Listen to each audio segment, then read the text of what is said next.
looks like a daikini baby. After hearing about a prophecy that a child born with a special birthmark will destroy her one day, an evil sorceress named Bavmorda imprisons all the pregnant women in her kingdom. When it's time for one of them to deliver her baby, a midwife named Ethna helps her with the delivery. Interestingly, the woman gives birth to a baby girl with the special birthmark, and Bavmorda's daughter, Sorcia, mentions that she has to tell her mom about it. Just as she leaves with her guards, the new mother begs Ethna not to let them take her baby because she'll be killed. After thinking about this for a while, Ethna carries the baby and sneaks out with it before anyone can see her. Almost immediately, Bavmorda gets to the dungeon and sees the new mother holding a cloth shaped like a baby. As Bavmorda realizes that she's not holding a real baby, she looks pissed and tells Sorcia to find the midwife. She also mentions that Sorcia can use her dogs to ensure that the baby is brought back to her alive.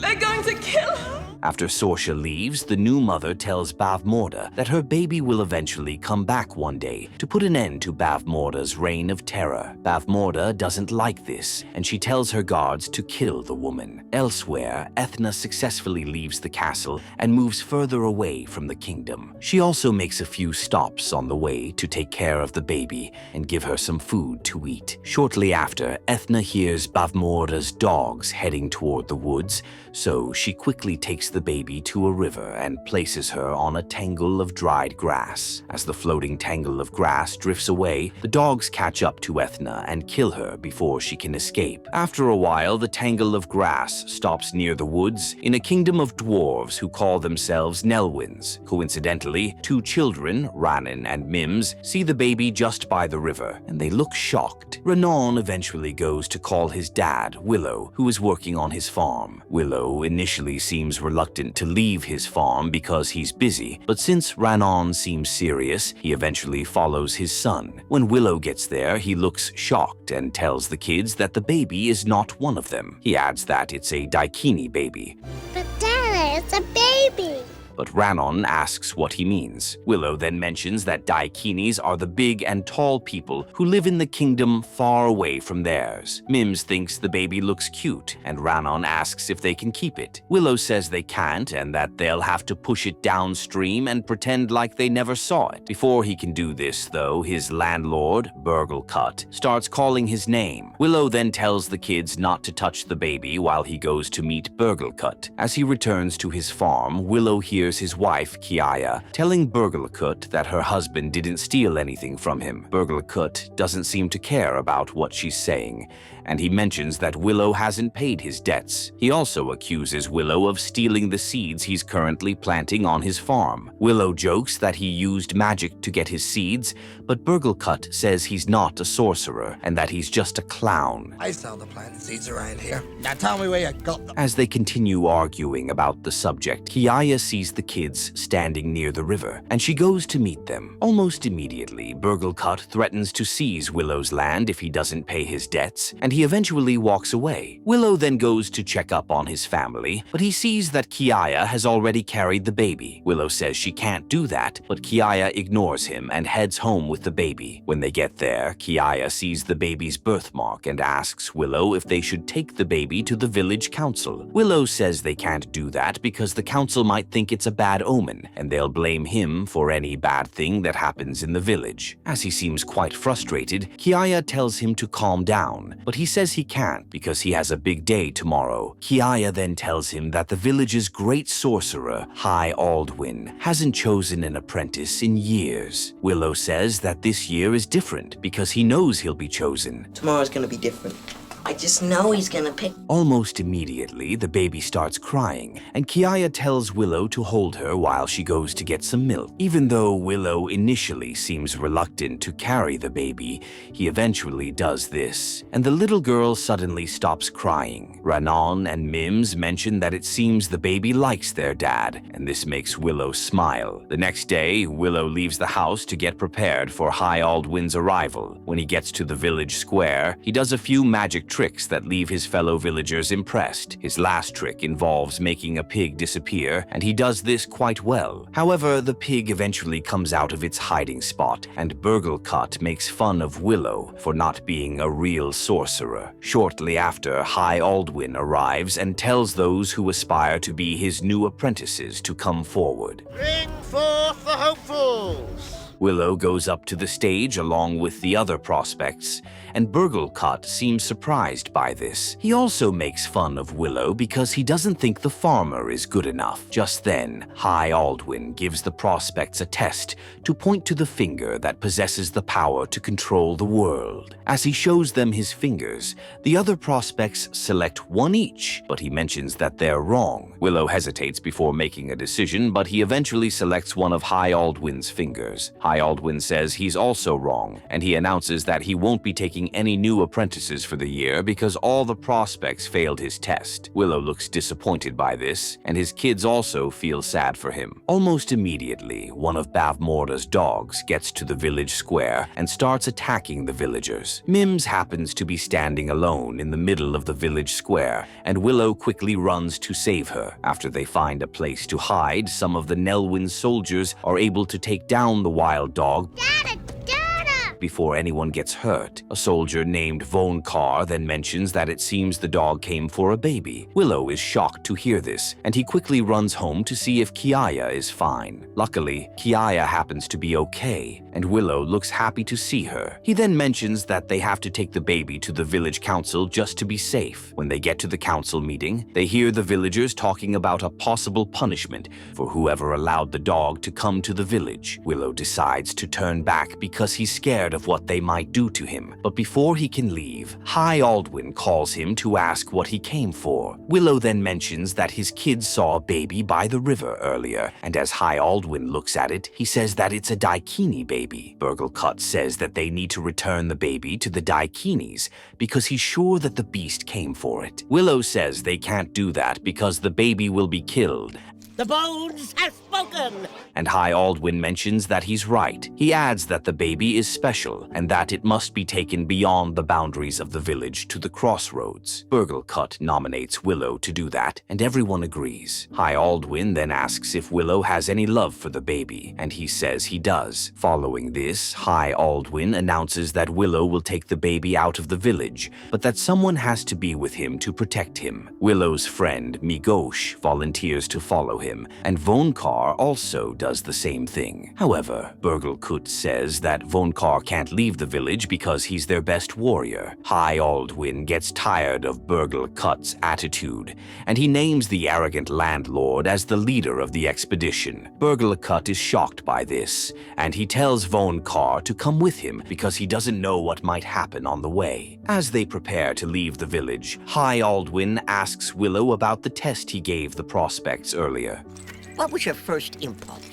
Willow says he wanted to choose his fingers, and High Aldwin says he would have been correct. He adds that Willow needs to trust his heart and have faith in himself, especially as he embarks on the quest. He also gives Willow some acorns, which he says can turn people to stone. After this, Willow says goodbye to his family, and High Aldwin tells everyone going on the quest that the outer world isn't a place for a Nelwyn, and that they have to return home after giving the baby to the first Daikini they see. Following this, Willow and the others leave the village to begin their quest. Elsewhere, Sorcia returns to the castle to inform Bavmorda that she only found the dead midwife, but that she's still trying to find where the baby was hidden. Bavmorda scolds Sorcia for still not finding the baby, and she mentions that she doesn't care about the dead midwife. Almost immediately, one of her soldiers, General Kyle, comes in to tell her that he just took down a castle in a place called Galadorn. I have destroyed the castle at Galadorn.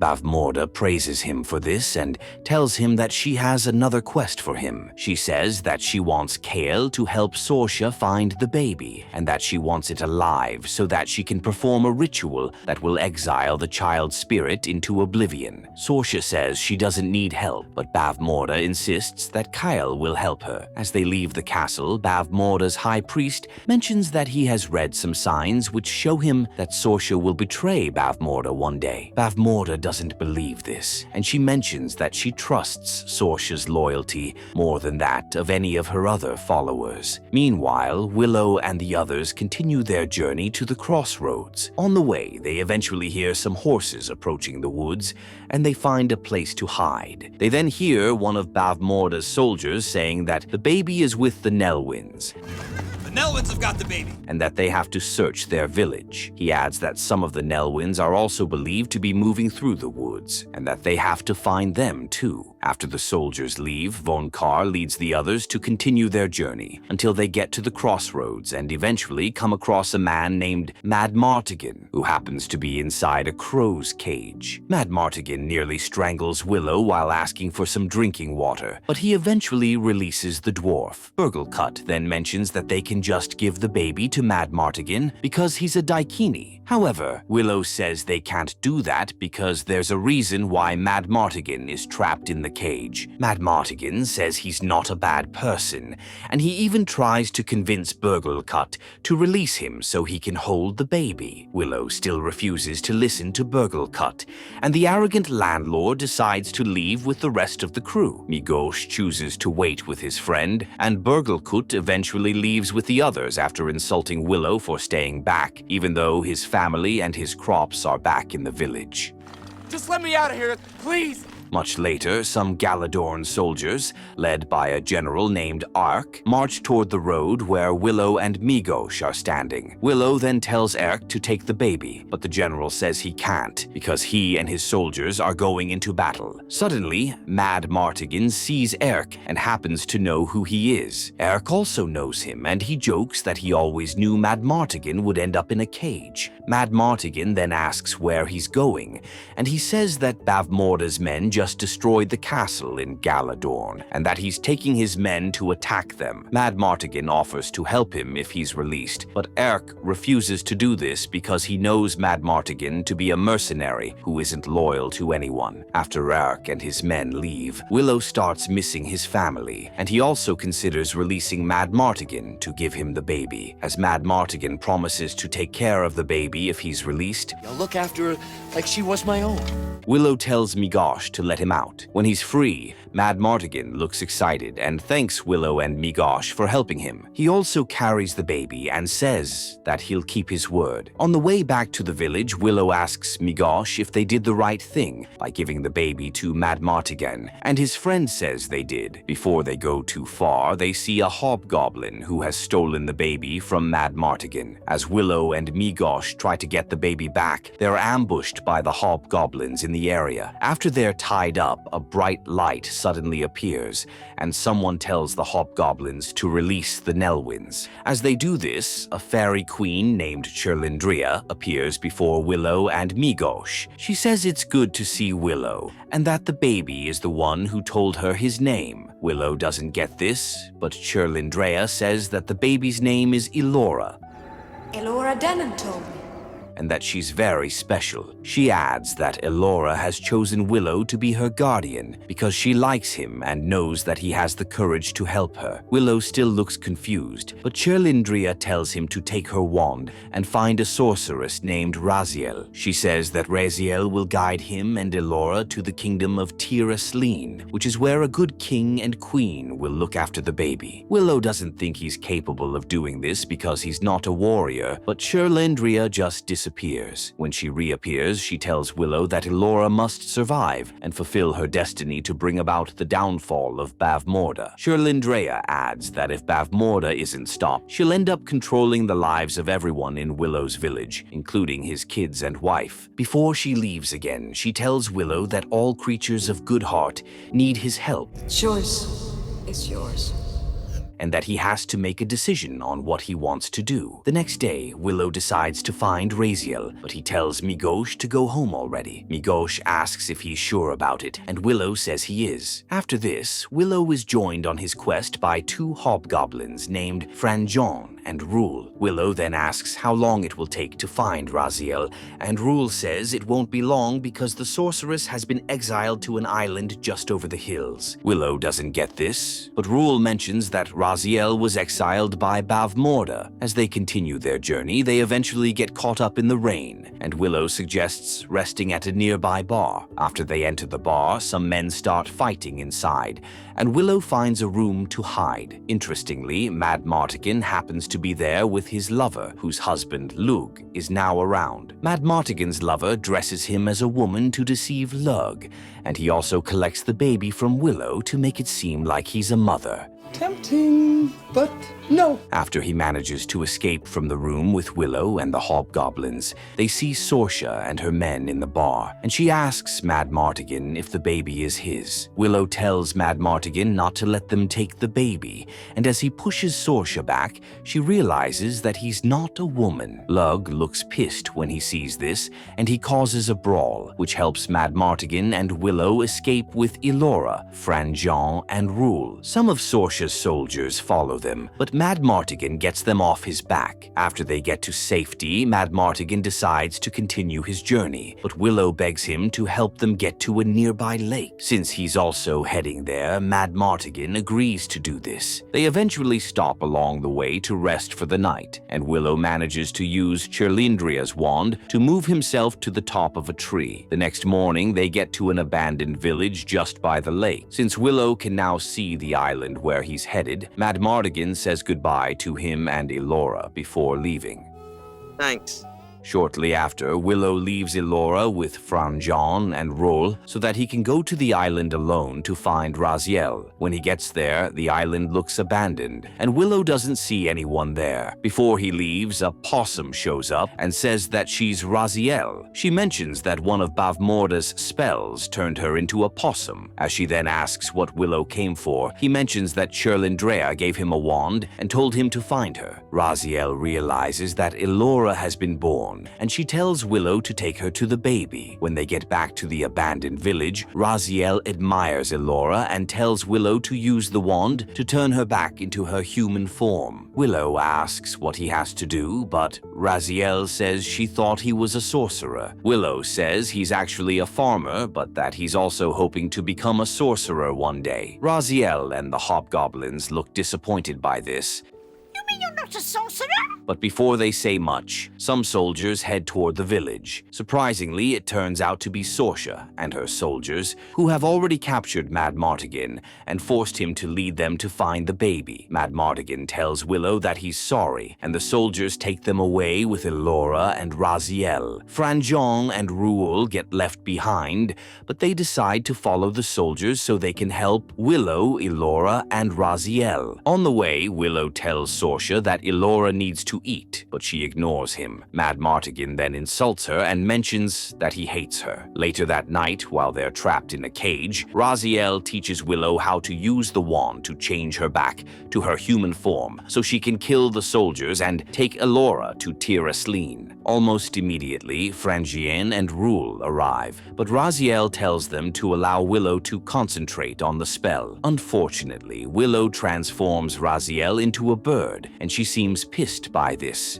Nelwyn really butchered that one. As Franjean and Rule then try to unlock their cage to help them escape, Mad Martigan insults them and says that he'll do it. Franjean looks pissed by this, and he angrily hits Mad Martigan with a bag containing a love potion. After the hobgoblins open the cage, Willow and Mad Martigan head toward Sorcia's tent to find the baby. When they get there, Sorcia happens to be asleep, and Mad Martigan suggests going in alone to get the baby. As he enters the tent, though, the effect of the love potion kicks in, and Mad Martigan goes to meet Sorcia to tell her how much he loves her. Willow looks disappointed by this, and he enters the tent to carry Elora. Suddenly, Sorcia wakes up and threatens to kill Mad Martigan, but he keeps saying that he loves her. Just as Sorcia nearly falls for him, her soldiers enter the tent, and she sees Willow taking Elora away. Before they get caught, Mad Martigan and Willow quickly escape with Elora, and they stop at a nearby village. There, Willow scolds Mad Martigan for nearly getting them killed just because he wanted to confess his love to Sorcia. Interestingly, Mad Martigan no longer feels the effect of the love potion.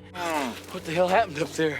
And he mentions that he doesn't love Sorcia and that he actually hates her. As Sorcia and her soldiers head toward the village, Mad Martigan and Willow hide inside a nearby building, where they also see Erk and his men. Shortly after, Sorcia nearly finds them there, but Mad Martigan grabs her and threatens to kill her. Sorcia says they need to give up the baby, and Erk asks why Bavmorda wants Elora. Willow says she's a princess and that they're taking her to Tir Asleen. Erk doesn't think they'll be able to defeat Bavmorda's soldiers, but Willow says that there's an even bigger army in Tir Asleen. Erk then wonders why Mad Martigan is now following Willow around, even though he's known to never serve anyone.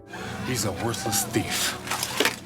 Mad Martigan says he now serves Willow, and he asks if Erk would like to come with them. Erk says he's not interested, and Mad Martigan leaves with Willow while holding Sorcia and threatening to kill her. They eventually leave together, but Sorcia forces herself down from the horse. Mad Martigan then leaves her alone so that her soldiers won't capture him again. Shortly after, Mad Martigan and Willow get to Tir Asleen, but they don't see anyone there. Mad Martigan seems pissed by this, and he scolds Willow for lying to him about how things would be better when they get to Tir Asleen. He also complains about the place being cursed and overrun by trolls, but Willow doesn't know what else to say because Cherlindrea told him that they'd be safe in Tir Asleen. Raziel then mentions that Bavmorda is responsible for what has happened to Tir Asleen. As she then tells Willow to try to change her back into her human form, Mad Martigan goes inside the castle and sees some weapons. He looks happy about this and quickly arms himself to prepare for when Sorcia's men get to Tir Asleen. Shortly after, Willow accidentally turns Raziel into a goat, and she looks pissed by this. Mad Martigan, Kale's coming! Almost immediately, Mad Martigan locks the gate just as Sorcia and her men almost break into the castle. After they eventually break down the gate, Mad Martigan starts fighting against them alone, while Willow tries to protect Elora. As one of the trolls in the castle nearly attacks him, Willow accidentally uses the wand to turn him into a two-headed monster. The monster then starts attacking everyone in the castle, and Mad Martigan is forced to go up against it. Sorcia sees this and admires him, and this makes her fall in love with him. Unfortunately, Willow gets overpowered, and Kale steals Elora away just as Erk arrives with his men. After the monster is killed, Willow tells Mad Martigan that Elora has been kidnapped. Mad Martigan then tells Willow not to worry because they'll get her back.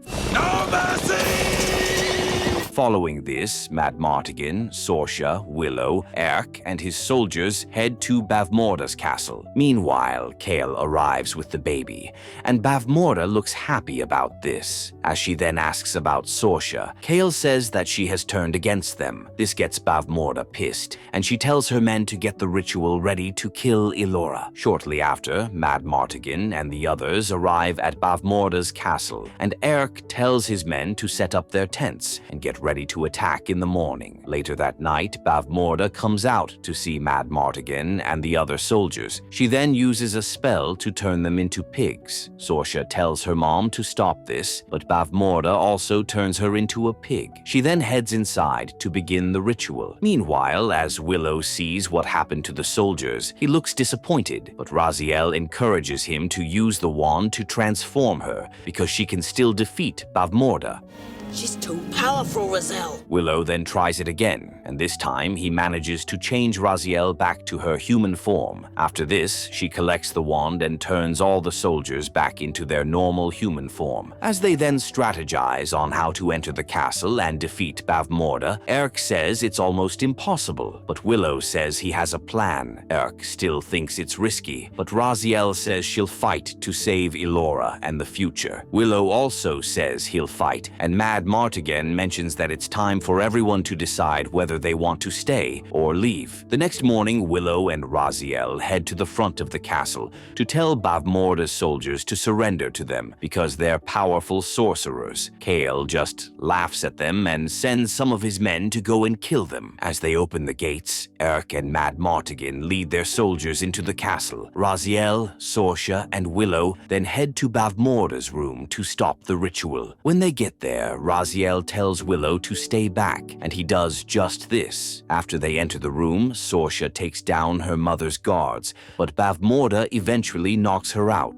Traitor child. Raziel then starts fighting with Bavmorda, and Willow keeps wondering if he should just go inside to pick up Elora. Elsewhere, Kale stabs Eric badly, and Mad Martigan quickly runs to meet him. Eric then tells Mad Martigan to help him win the war. After Eric dies, Mad Martigan goes to attack Kale, and he eventually kills him. Meanwhile, Bavmorda knocks out Raziel, and she catches Willow leaving with Elora. As she stops him, Willow throws one of High Aldwin's acorns at her. Even though it almost works, Bavmorda happens to be very powerful, and she stops the effect of the acorn. Almost immediately, Willow does a trick to make Elora disappear. Bavmorda looks pissed by this, and as she tries to attack him, she ends up standing next to the altar where the ritual is supposed to be completed. Just then, she gets struck by lightning, and her spirit gets sent into oblivion. After this, Raziel and Sorcia wake up, and Mad Martigan also enters the room. As they look confused as to where Elora is,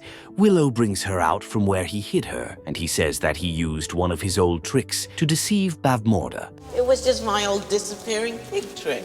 The next day, Raziel presents a book of magic to Willow and tells him that he's on the way to becoming a great sorcerer. Following this, he says goodbye to Elora, Sorcia, and Mad Martigan, after which he heads back home. When he gets to the village, everyone looks happy to see him, and he shows them a trick he just learned. Almost immediately, he sees his family and runs to hug them while saying that he missed them. After finding a newborn baby girl just by the river in their village, Willow and his family decide to take her in. Unfortunately, it turns out that Bavmorda is after the baby, and this puts Willow's village in danger. Willow then decides to leave the village to find a new home for the baby. On his quest, he meets a fairy queen who tells him about how special Elora is. Since she's the one who will put an end to Bavmorda's reign of terror, Willow teams up with Mad Martigan and Raziel to protect her. Sorcia eventually joins them after betraying her evil mother, and they all work together to not only save Elora, but also destroy Bavmorda. In this story, we learn that true courage comes from unexpected places, and even the smallest person can make a big difference.